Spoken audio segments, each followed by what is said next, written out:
Hello guys, नमस्कार। आज हम एक टॉपिक लेकर आए हैं, सीजेरियन डिलीवरी।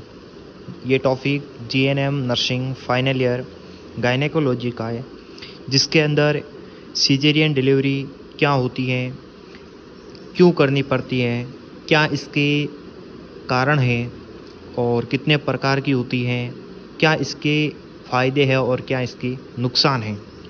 तो सबसे पहले, आप यदि हमारे वीडियो को पहली बार देख रहे हैं तो हमारे वीडियो को लाइक करें और हमारी इस चैनल को सब्सक्राइब करें, ताकि ऐसे हर वीडियोस आपका नोटिफिकेशन है वो मिलता रहे। तो हम शुरुआत करते हैं सबसे पहले कि सीजेरियन डिलीवरी होती क्या है। तो मैं आपको साधारण भाषा में पहले बता दूं कि जो सीजेरियन डिलीवरी है, बच्चे को ऑपरेशन करके बाहर निकाला जाता है डिलीवरी के समय। ठीक है, तो ये सर्जिकल प्रोसीजर है जिसमें जो एब्डोमिनल, जो आपका महिला का जो पेट होता है, एवं जो यूट्रस, जो पेट के निचले वाला भाग होता है, पेडू यूट्रस में सीरा लगाकर बच्चे की डिलीवरी करवाई जाती है, बच्चे को बाहर निकाला जाता है। और ये सीजेरियन डिलीवरी है, ये तीसरे टर्मिस्टर में करवाई जाती हैं। कब करवाई जाती हैं? तीसरे टर्मिस्टर कौन सा होता है? 24 वीक से लेकर 38 वीक तक। ये कौन सा टर्मिस्टर है?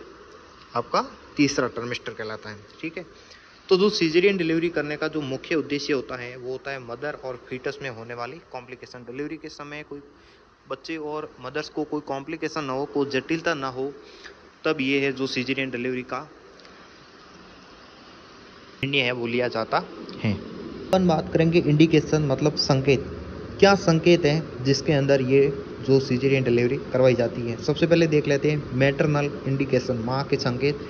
यदि मैटरनल डिस्ट्रेस है, कॉन्ट्रैक्टेड पेल्विस है, जो कॉन्ट्रैक्ट है, और प्रीवियस हिस्ट्री ऑफ सीजेरियन, पहले भी यदि किसी महिला की सीजेरियन डिलीवरी हुई है तो हो सकता है दोबारा भी उसमें सीजेरियन डिलीवरी हो। उसके बाद अपर्याप्त यूट्राइन कॉन्ट्रैक्शन, जो यूट्राइन है वो पर्याप्त मात्रा में कॉन्ट्रैक्शन नहीं लग रहे हैं, जिसके कारण जो सीजेरियन डिलीवरी करनी पड़ती है। पर एक्लाम्सिया एंड एक्लाम्सिया के कारण भी सीजेरियन डिलीवरी हो सकती है।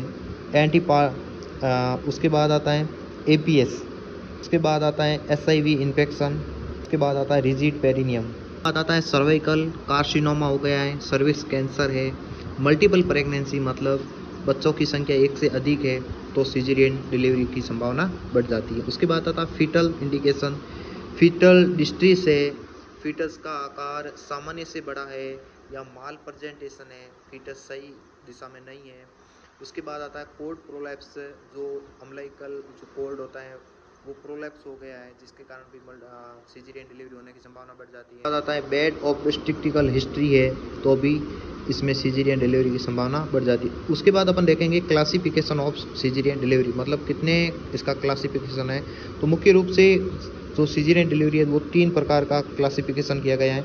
एक टाइम के आधार पर, यूटेराइन सेगमेंट के आधार पर, और इंसिजन मतलब सीरे के आधार पर। ठीक है, टाइम के आधार पर मतलब अर्जेंट और सेलेक्टिव, दो है, अर्जेंट के आधार पर, एक सेलेक्टिव। और उसके बाद आता है यूटेराइन सेगमेंट के आधार पर, मतलब यूएससीएस और एलएससीएस। उसके बाद आता है इंसिजन के आधार पर, लॉन्गिट्यूडिनल और ट्रांसवर्स। तो इन तीनों को अब डिटेल से समझेंगे।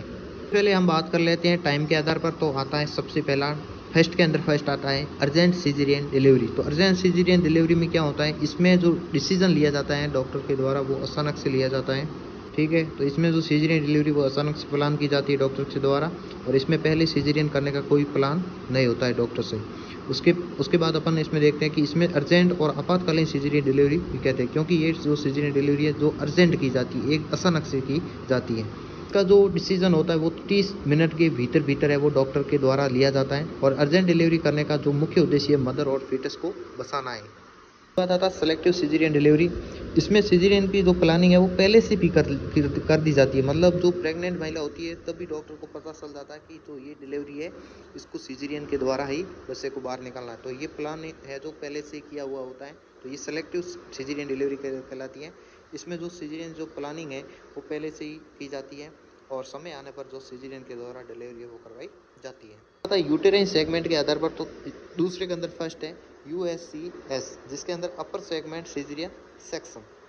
इसे क्लासिकल मेथड या यूएससीएस भी कहा जाता है। यूटस के अपर सेगमेंट में सीरा लगाकर फीटस को बाहर निकाला जाता है। आज के ज़माने में यूएससीएस नहीं करते हैं, ये तभी करते हैं जब LSCS नहीं किया जाता, जैसे सर्वाइकल कार्सिनोमा हो गया तभी ये करते हैं। LSCS lower segment caesarean section, जो ये निसिक्योर किया जाता है, तो इसमें लोअर सेगमेंट सिजेरियन सेक्शन या मॉडल मेथड भी कहते हैं। ये आधुनिक युग में इसका प्रयोग है जो सर्वाधिक किया जाता है। इंसिजन के आधार पर, जैसे लॉन्गिट्यूडिनल लंबवत, इसमें सिरा है वो लंबवत लगाते हैं और 15 सेंटीमीटर इसकी है जो साइज होती है। तो इसमें इंसिजन की जो साइज होती है सिरे की वो होती है 15 सेंटीमीटर तक होती है। उसके बाद आता है ट्रांसफर्स, तो इसमें जो इंसिजन है वो आड़ा लगाया जाता है, ट्रांसफर लगाया जाता है, और इसमें इंसिजन है वो प्यूबिस से लेकर ऊपर की ओर 3 सेंटीमीटर है वो ऊपर लगाया, मतलब जो प्यूबिस होता है उससे 3 सेंटीमीटर ऊपर है जो सीरा लगाया जाता है, जो आपको नीचे चित्र में दर्शाया गया है। बात आता है पर ऑपरेटिव प्रिपरेशन, मतलब शल्य क्रिया से पूर्व की तैयारी अपन किस प्रकार से करेंगे, सिजेरियन डिलीवरी करने से पहले की तैयारी किस प्रकार से करेंगे वो अपन देखते हैं। तो सिजेरियन डिलीवरी से पूर्व पेशेंट या उसके जो घर वाले हैं उसके सहमति पत्र पर हस्ताक्षर करवाने, और सिजेरियन से पूर्व जो पेशेंट को एनबीएम, मतलब एनबीएम रखना है, भूखा रखना है, कुछ खिलाना पिलाना नहीं है। तो सिजेरियन से पूर्व पेशेंट को है वो एनेस्थेसिया दिया जाता है, और सिजेरियन के लिए पेशेंट को सुपाइन पोजीशन दी जाती है, और पेशेंट के बटक्स के नीचे भी तकिया लगा दिया जाता है। और इसमें फीटस की डिलीवरी इंसिजन लगाने के 90 सेकंड के भीतर है वो जो सीरा लगाया जाता है उसकी 90 सेकंड के अंदर है वो डिलीवरी करवानी होती है। एब्डोमिनल वॉल को होल्ड करने के लिए डोइंस रेक्टर का प्रयोग किया जाता है, और ऑपरेशन के दौरान नर्स को आईवी फ्लूइड, वाइटल साइन और पेशेंट के स्किन कलर आदि का मॉनिटर करना चाहिए। उसके बाद अपन अब इसमें देखते हैं कि क्या कॉम्प्लिकेशन है, क्या इसमें जटिलता होती है सीजरियन डिलीवरी के अंदर। तो इसमें महिला को पेन होगा, इन्फेक्शन हो सकता है, पीपीएस पोस्टपार्टम हेमरेज हो सकता है, ब्लीडिंग हो सकती है, पेल्वी के अंदर पेन हो सकता है, और बैक पेन हो सकता है। इसके लिए सीजरियन डिलीवरी इतना ही है। हम आपसे बार बार आशा करते हैं कि आप हमारा वीडियो पहली बार देख रहे हैं तो वीडियो को लाइक करें, और हमारी चैनल को सब्सक्राइब है वो ज़रूर करें, ताकि हम आपके लिए ऐसे वीडियो हर रोज़ लाने की कोशिश करेंगे, और इसी से ही हमको मोटिवेशन मिलता है। धन्यवाद।